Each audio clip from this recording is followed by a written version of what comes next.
வணக்கம். திமுகவின் 3 ஆண்டு கால சாதனைகள் தொடர்ச்சி.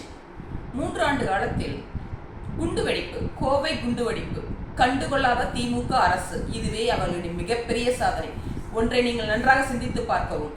குண்டுவெடிப்பு நடந்த இடத்தை சுற்றி 3 கோவில்கள் உள்ளன.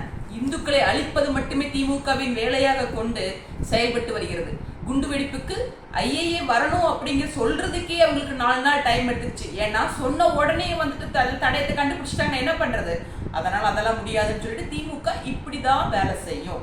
அடுத்தது, திமுக பொய் வதந்திகளை பரப்புறதுல நம்பர் 1 அப்படிங்கிறதுல நம்ம துளியும் ஐயம் கிடையாது. 15 லட்சம் ரூபாய் மோடிஜி கொடுத்தாங்க அப்படின்னு மட்டும் தான் எல்லாத்துக்கிட்டும் பொய்யா சொல்லிட்டு இருக்கிறீங்க, பொய்யா சொல்லிட்டு இருக்கிறாங்க. ஆனா 15 லட்சம் நாங்க கொடுக்க மாட்டோம். ஒவ்வொருத்தரோட கணக்கையும் நாங்க தோண்டி எடுக்கும் போது 15 லட்சம் ஒவ்வொருத்தருக்கும் வந்து சேருன்னு சொன்னோம்.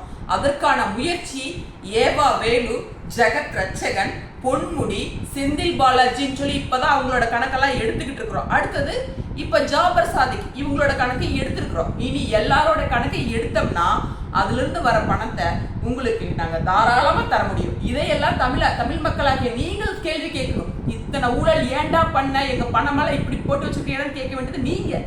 கேட்க தவறுனதுனால குழு விட்டு தெரியுறாங்க. அதையும் நீங்க கொஞ்சம் யோசிச்சு பாருங்க. அடுத்தது, 2 கோடி பேருக்கு நாங்க வேலை கொடுப்போம் அப்படின்னு சொல்லி மோடிஜி சொன்னாங்க. யாருக்கு வேலை கொடுத்தாங்க, எங்க வேலை கொடுத்தாங்க, என்ன பண்ணாங்கன்னு சொல்லி பொய்யா வதந்திகளை பரப்பிட்டு இருக்கிறாங்க.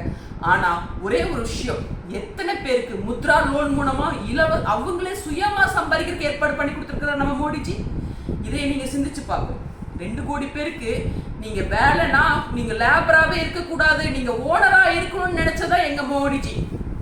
ஆனா நான் லேபரா மட்டும்தான் வச்சிருப்பேன், உங்களை சிந்திக்க விடக்கூடாது, உங்களை முட்டாளா வச்சிருக்கணும், உங்களை அடிமையா வச்சிருக்கணும், உங்களுக்கு தேவையானது மது கொடுத்துட்டு மது சூது 3ஐயும் உங்களை கொடுத்து அடிமையாக்கி உட்கார வைக்கணுங்கிறதா இந்த டிஎம்கேவோட அரசு. ஆனா மோடி அரசாங்கம் அதை செய்யறது இல்லை. 2 கோடி பேருக்கு இல்லப்பா, தமிழ்நாட்டுல 8 கோடி பேருக்கு சுயமா சம்பாதிக்கணுங்கிறது ஒரே குறிக்கோளோட மோடிஜி பாடுபட்டு இருக்காரு. அதையும் நீங்க நல்லா சிந்திச்சு பார்க்கணும். அப்புறம் 2வது கேட்கிறாங்க, ஜிஎஸ்டின்னு சொல்லிட்டு இருக்கிறாங்க. ஜிஎஸ்டினா என்ன? ஜிஎஸ்டி மக்களாகி உங்ககிட்ட இருந்து 1 ரூபாய் வாங்கினா அதை 50 காசு ஸ்டேட் கவர்மெண்ட், 50 காசு சென்ட்ரல் கவர்மெண்ட். நீங்க சென்ட்ரல் கவர்மெண்ட் கேட்ட 50 காசு கொடுத்ததுக்கு கணக்கு கேட்கிற நீங்க, மக்களாகிய நீங்க ஸ்டேட் கவர்மெண்ட் கிட்ட ஏன் கணக்கு கேட்கல? என்ன செஞ்சிருக்காங்க, என்ன பண்ணுனாங்க?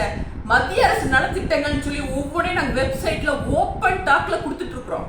எங்க தமிழ்நாட்டோட வெப்சைட்ல அதை போட சொல்லுங்க பார்க்கலாம். உங்ககிட்ட இருந்து வாங்கின ஜிஎஸ்டிக்கு நாங்க இதை செஞ்சிருக்கிறோம், இதை பண்ணிருக்கிறோம், இதை பண்ணணும்னு சொல்லி நாங்க வெப்சைட்ல போட்டிருக்கிற மாதிரி உங்களால போட முடியும்னு சொல்லுங்க, போட்டு காட்டுங்க பார்க்கலாம்.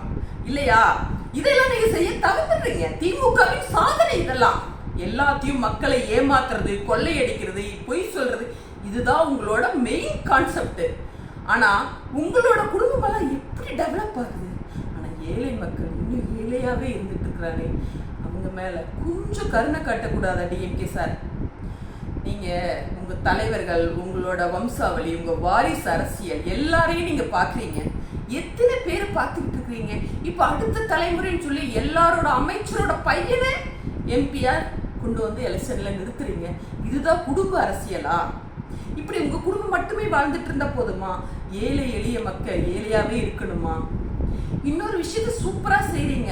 ஸ்டிக்கர் ஒட்ட முடியலைங்கிற காரணத்துக்காக மக்கள் கிட்ட நாங்க செய்யற, மோடிஜி செய்யற எந்த நலத்திட்டங்களும் அவங்களுக்கு போய் சேர விடாம பாக்குறீங்க.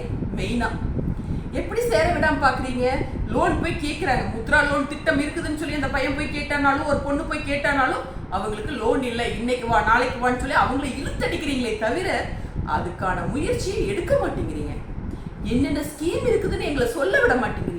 அதையும் மீறி நாங்க ஒவ்வொரு இடத்துலையும் நாங்க போய் சொல்லுவோம், சொல்லிக்கிட்டே இருப்போம். மக்களாகிய நீங்கள் சிந்திச்சு செயல்படுங்க. எது நல்ல ஆட்சி, எது மக்களுக்கான ஆட்சின்னு சொல்லி நீங்க முடிவு பண்ணணும். நீங்க டிஎம்கேக்கு ஓட்டு போடுங்க. நீங்க போதையா இருக்கணும், இல்ல மது சூதுல தான் நாங்க வாழணும்னு நினைச்சீங்க அப்படின்னு கேட்டீங்கன்னா டிஎம்கேக்கு ஓட்டு போடுங்க. இல்ல நான் சுயமா கௌரவமா நிம்மதியா பழைய காலம் மாதிரி நான் வாழ்ந்து ஆகணும் அப்படின்னு நினைச்சீங்கன்னா தயவு செய்து சிந்திச்சு ஓட்டு போடுங்க. நன்றி, வணக்கம்.